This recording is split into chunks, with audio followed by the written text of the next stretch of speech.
Good evening and welcome to Straight Talk. This is Eugene Chan and our guest tonight is Ms. Maria Tam Wai-Ju. She is our senior political leader in Hong Kong and a barrister by profession. She is the Deputy Director of the Hong Kong SAR Basic Law Committee under the National People's Congress Standing Committee. She was involved in the drafting of the Basic Law and is an expert.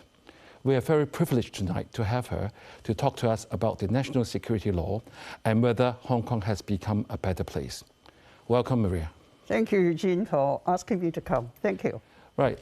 Maria, I understand you have just returned from Beijing, attending the 100th anniversary of celebration of the Chinese Communist Party. Yes.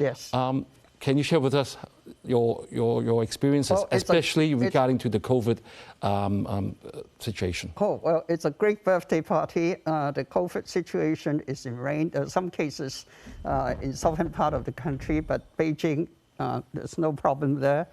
Vaccination rate is at 20 million per day, countrywide. And people are very happy. You see people not wearing masks and all that. But of course, all sorts of stringent arrangements and checks being done beforehand.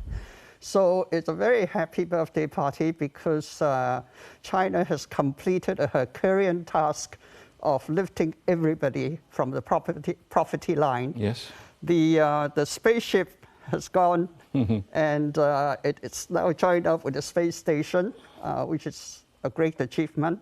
And the economy is going well, and the United Nations and Harvard University poll shows that of all the countries in the world, China ranked first in terms of its people supporting and trusting in its government, 92%, which is quite something.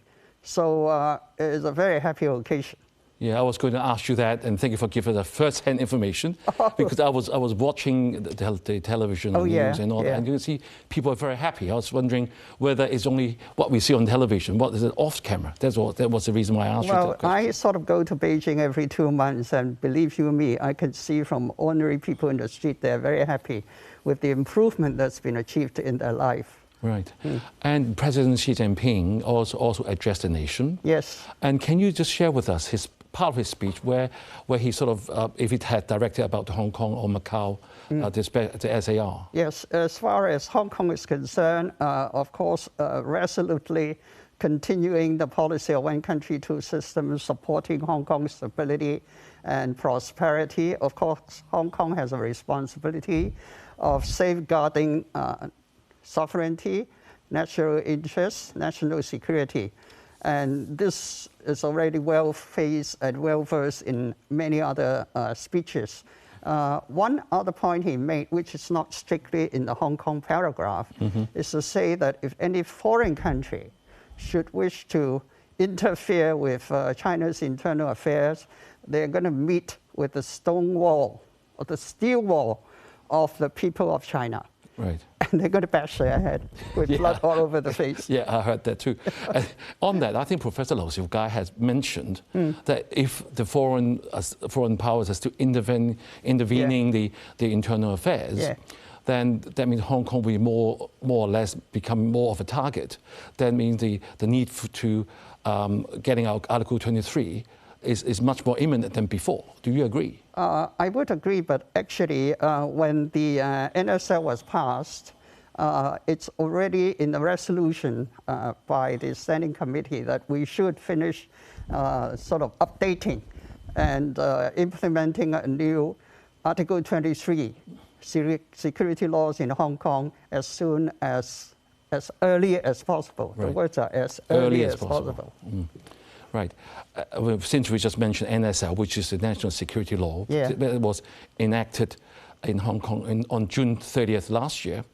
And honestly, there's still a lot of apprehension in the society, especially it's a new law. And some of us may not be very familiar with it. So do you think, being an expert, sorry, I call you an expert, can you refresh our memories and give us a very brief outline on, say, what is it? And why was it suddenly brought in last year for those viewers who may not be fully aware? Okay. Ostensibly, we're supposed to enact our own law safeguarding national security. under Article 23 of the Basic Law, which is written in the central and local government relationship, Chapter 2 of the Basic Law, which means that it is not within our purview or high degree of autonomy. It's a matter for the central government, because the wording is that Hong Kong shall, SAR shall enact such a law, not may enact such law. So you have to do it. So we have to do it, but we didn't do it for 23 years. 4 years now. Yes, coming 24 years. And then what happened, if you look at 2014, the Standing Committee has a resolution which said you can have universal suffrage of the chief executive by 2017. Well, it was being sort of thrown out of LegCo, especially by those who turned out later to be involved in the riots in 2019 and 2020, and some being disqualified thereafter. So it's the same group of people. And at that time, they say, look, nomination has to be by civic nomination. We're not going to follow it basic law. So I think it dawned on the central government in 2014 that perhaps we're not facing an issue of universal suffrage or not. Maybe it's something else. Maybe somebody wants a political system by bypassing the basic law. But of course, by 2019, it was very obvious. That's very obvious, yes. So Maria? Well, our daily life is disrupted. Hong Kong's economy is badly affected. And the police seized over 3,000 petrol bombs in Chinese University and 3,000 petrol bombs in Polytechnic University. Airport was shut. Innocent bystanders being attacked. It was Police a nightmare, and family suffered doxing. So obviously, it's a terrorist and a violent riot. Yes. And something has to be done. And that, I think, is the main reason why the central government decided that. That was why it brought in. We have to enact the NSL. Right. So we're going to move on. And it has been in for 1 year now. In your opinion, has it done what it's supposed to be? Restore order, stability and security? Has it made Hong Kong a better place? A simple answer? I think so. I think law and order. For 12 years before 2018, our crime rate has been dropping. In 2018, we ranked number 5 in the Global Law and Order Index by Gallup poll. By 2019, we dropped to number 82. 82? Yes. 77 places. So what happened is that it's very, very clear that that riot is affecting law and order very badly for Hong Kong. So you imagine if you live in a place that has no law and order, it must be restored. I think the NSL has helped to restore it. Without going into details, we can, except for COVID situations, go back to our normal routine now. How do you think Hong Kong's autonomy has been maintained with the NSL? Oh, yes, no problem about that. Because a lot of people say that we don't have the autonomy anymore, by the Western media as well, Yeah, I understand. Well, I even heard that the Western media criticized this as being an infringement of the Joint Declaration. Yes. National security is not an issue to be negotiated between Britain and China. It's an internal issue. Yes. So it cannot have anything to do with the Joint Declaration. And I was on the side, and I know that it was never the issue. Right. So now I will ask you on behalf of our viewers. Yeah. They have heard all this about the NSL, National Security Legislation. What has that got to do with the person on the street? Has Hong Kong changed because of that for them to live? Because the reason why I say that is the Human Rights Watch are saying that many people in Hong Kong, they don't dare to talk about politics or criticize the government because of fear of punishment, because one of the punishment for NSL is life imprisonment. So some of my friends are saying to me they dare not talk about politics. No, I can understand the apprehension, and given time, the message will sink in that our rights and freedoms are being protected. If you look at Article 4 of the NSL, it says human rights shall be respected and protected and safeguarded by the national security law in the SAR. Rights, freedoms, including the freedom of speech, of press, of publication, of association, assembly, procession, and demonstration, enjoyed under the basic law and the international covenants continue. Right. So you're saying that they don't have to be overreacting? They don't have to be overreacting. They don't have to worry, what I want them to understand is that even for the United Nations Convention, we have to show respect for reputation of others, and the basic law is for the protection of national security, public order, and public health and public morals. So what happens is even if you enjoy all those rights, you cannot infringe the group of protection that is required under the United Nations Convention. Here in Hong Kong, we strictly adhere to that.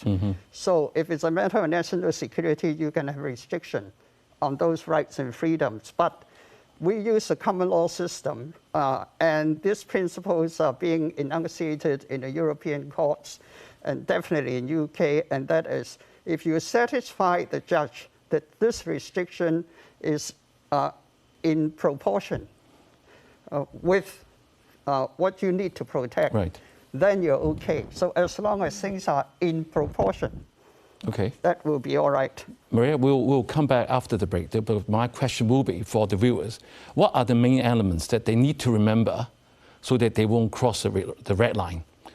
Okay. Right? Okay, don't go away. Right.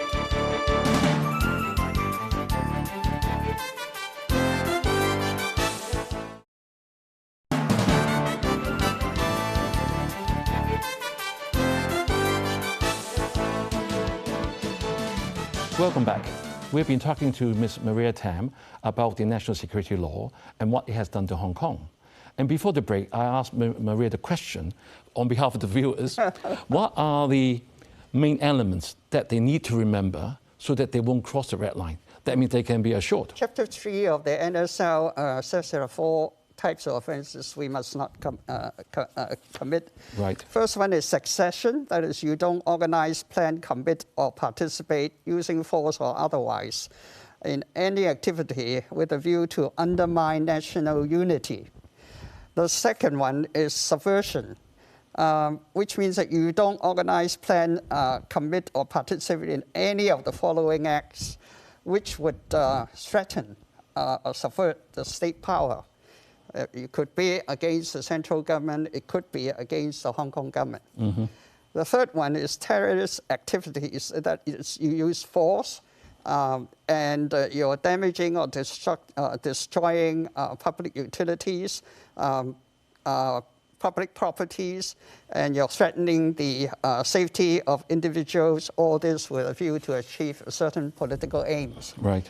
And then finally, there should be no collusion with foreign country or external elements to endanger national security by perhaps stealing papers, stealing information, or waging war against China, or undermining the elections, or imposing sanction or blockade on Hong Kong or China, or providing unlawful means so as to create hatred among the residents of Hong Kong towards the central government or HKG, Hong Kong government. If you don't do any of those things, you're all right. Okay. That's your red line. Right, Maria. I think another concern that I think when I talk to some people in Hong Kong are they're worried about the legal system. See, the national security legislation is using the common law system for trial, so they can be assured that they will have the right representation, right? Yeah. Okay. Right. Let's move on to some common myths of NSL, because I think it's very fortunate to have you here tonight. We can ask some questions, so to let the viewers know. Okay. See, on Friday, July 2nd, 2021, the US lawmakers have urged President Biden to address the assault on Hong Kong democracy. The reason why they say that is there have been quite a reaction, particularly by the international media, when the police raided the Apple Daily newspaper base and arrested the directors, the editors, and writers. What do you think about that case? Well, I think it all depends on the evidence. If there's no evidence that they could have committed a crime under NSL or existing laws in Hong Kong, then why should the police arrest them? Right. So and the journalists, those people who are not in Hong Kong, just looking at the reports, making such statement, I think they've been very bold. Right. Okay. So the journalists they shouldn't be worried about the freedom of speech or freedom of press. It hasn't been suppressed, Well, has it? they are protected under Article 4, as I said in part 1 of this interview. Freedom of speech, you can criticize the government, there's no problem whatsoever. But it's quite different if you try to undermine the state power or you try to succession, that is split Hong Kong away from mainland China, or if you try to subvert, you're trying to sort of topple the Hong Kong government or the central government, or you're in collusion with a foreign power to steal information or rig elections and, commit the things that I mentioned earlier on. So no problem as long as you So stay that means away the journalists who are arrested, or the directors and editors and writers, they are not being taken in because of their position. It was something else. I'm sure they are not being taken because of freedom of expression, right, or the fact they criticize the government. But I can see from the press that, first of all, the case is under investigation, and secondly, apparently they published over 10 articles, which might involve, I don't know, either collusion with foreign power, because they were inviting foreign power to impose sanctions in Hong Kong. That is a matter of evidence. I'm sure it's got nothing to do with freedom of the press. So I'll move on to another myth. The annual July 1st procession was not approved last year, and neither this year. And a lot of people are concerned the people to right to assembly has been taken away. And Hong Kong is said to have a human rights emergency. What is your comment? I think without the COVID situation, I think they should be allowed to have right of assembly. I don't think they're being stopped or no authorization is being made to them because of the fact that government wants to suppress freedom of assembly. I think it's a COVID situation. Well, I'll give you another one. Previously, it has been said the national security law only aimed to deal with a small number of people, but to protect majority of the community in Hong Kong. I understand that 107 people have been arrested under the NSL already. What do you say to that? 107 isn't a small number. It depends on the evidence. It's very difficult to say whether it is a small number or a big number, but whoever is being brought to court, there would be enough evidence to, first of all, have a prima facie case. If you can secure a conviction, it has to prove beyond a reasonable doubt, regardless of who you are and regardless of the numbers involved. Okay. I'll give you another one. I thought trial without jury is an exception. But why has been the first case already on that, the very first case, that there's no jury on it? Is it because we don't trust the jury system? No, nothing to do with that.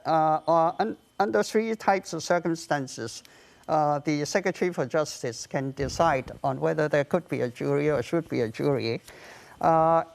If there is a case of state secrets being involved, then you may not have a jury trial, but you can have a panel of judges. Okay.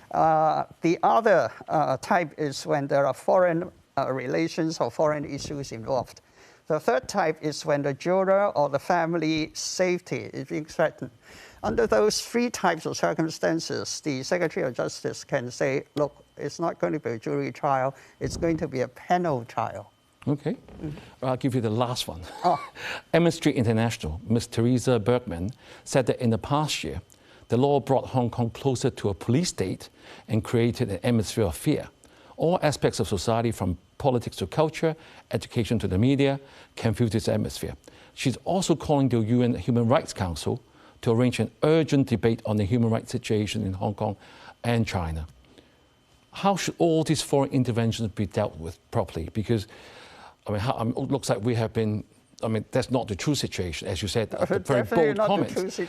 How can we be proactive to prevent such inaccurate portrayals of Hong Kong? Well, frankly, here in Hong Kong, we walk about in the streets, and I have personally not heard anybody going to the extreme of saying we are living in a police state.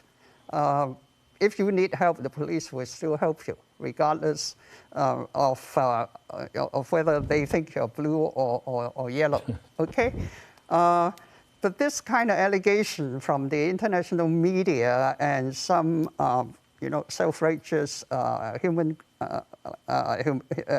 rights groups, it's a long, long battle we have to fight, and we need to fight with skill, with good knowledge of how their mind works, and with facts. It cannot be done by me giving you an answer.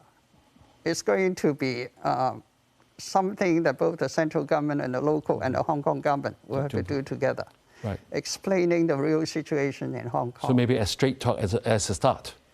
Straight talk is a start, but you should have at least 1 hour per program. Running out of time, isn't it? And also another sort of a basis of what they're saying is because recently our former Secretary for Security, Mr. John Lee, which also the Deputy Police Commissioner previously, has moved on, promoted to the post of the Chief Secretary, whereby our past Police Commissioner, Mr. Chris Tang, is now the Secretary for Security. So they are saying that this is a police state. Do you agree? Oh, it's definitely not a police state. I mean, as I said, lots of people who criticize Hong Kong hasn't actually come here and see how things work. I think it's just, it's internationally, China and Hong Kong has been misunderstood because some long-standing history and the difference is culture and, one's own belief in one's own political system. As I said, it's not something that could be resolved in 23-minute program.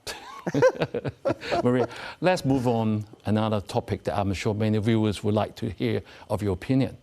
We have a recent terrorist incident on the 1st of July, whereby there was an attempted murder case of a uniformed police officer. The government and the police have classified it as a lone wolf terrorist attack, which has never been done before.